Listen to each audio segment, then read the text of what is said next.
Ole chi bele ve kule amasain thia tu mi puite ka channel hi min lo subscribe sak theu tu ka som chu ni puthang ruai hi zu a ngei hlei theilo wangin ama du thlam na ngeiin homa dalu ani dona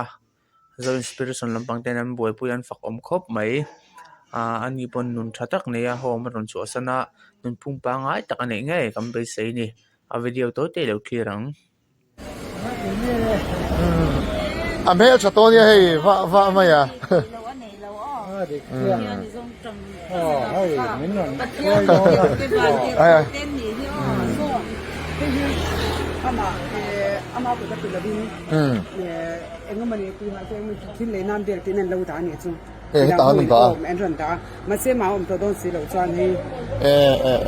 anh tập anh đi xuống cái lâu đồn sạc ngó hôm mà đồn xuống là cái lâu cái mày à ole này thiếu bê cái đông mol mà bắt chỉ bài cô rồi bắt cô rồi chuyện làm thế sao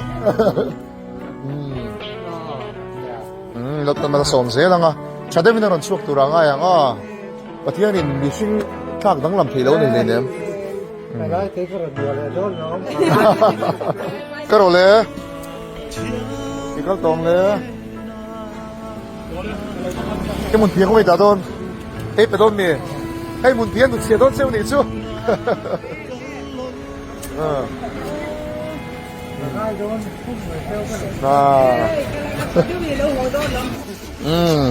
anh đi bán cái gì đó nè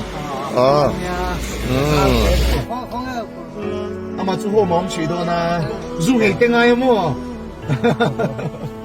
anh chỉ bay rồi nè Cái John trên nhau, thì xe không được hòn nữa. Bye bye.